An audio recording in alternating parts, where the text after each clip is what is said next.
Start.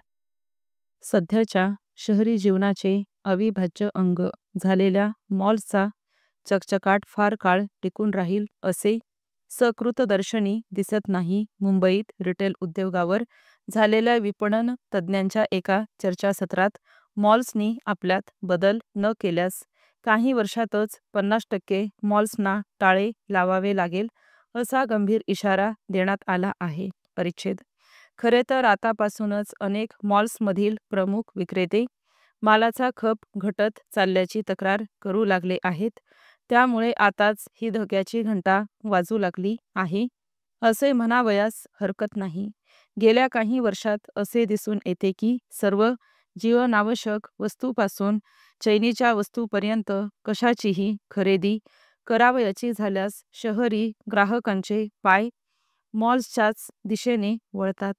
त्याचबरोबर हा ग्राहक तेथील झगमगाटाने काहीसा भारावून जातो व आपोआपच 10 रुपयांची खरेदी करण्याच्या इराद्याने गेलेला ग्राहक 100 रुपये खर्च करून येतो.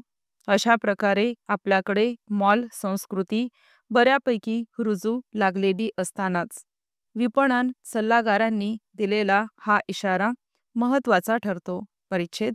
जवळपास 5-7 वर्षांपूर्वी रिटेल ही संकल्पना आपल्याकडे कोणाला माहीतही नव्हती. महाराष्ट्रात अपना बाजारने खरे तर ही संस्कृती आणली. परंतु अपना बाजारकडे रिटेल उद्योगातील मॉल म्हणून कोणीच पाहत नव्हते. उलट त्याकडे एक ग्राहक चळवळ या हेतूनेच पाहिले जाई. आता तर मॉलच्या संस्कृतीत अपना बाजार झाकोळून गेला आहे. सुरुवातीच्या काळात ग्राहक केवळ विंडो शॉपिंग करीत असे. सर्वत्र विजेचा झगमगाट असलेल्या मॉलमध्ये खरेदी करणे म्हणजे महागडी वस्तू खरेदी करणे अशी समजूत होती.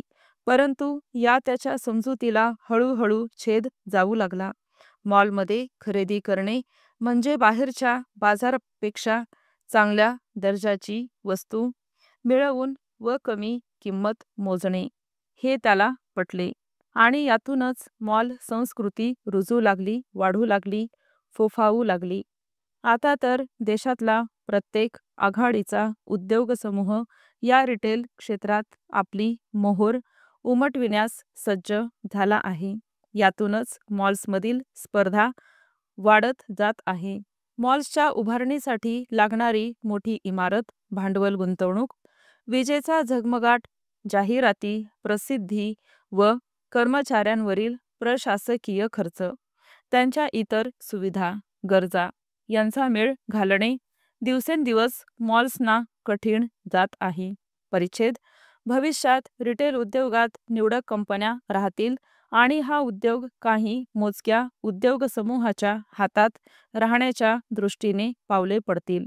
अगदी मक्तेदारीसारखी स्थिती होणे कठीण असले तरी हे काही ठराविक उद्योगसमूह जीवनावश्यक वस्तूंपासून सर्व प्रकारच्या मालाच्या किमती ठरविण्यात अग्रभागी असतील.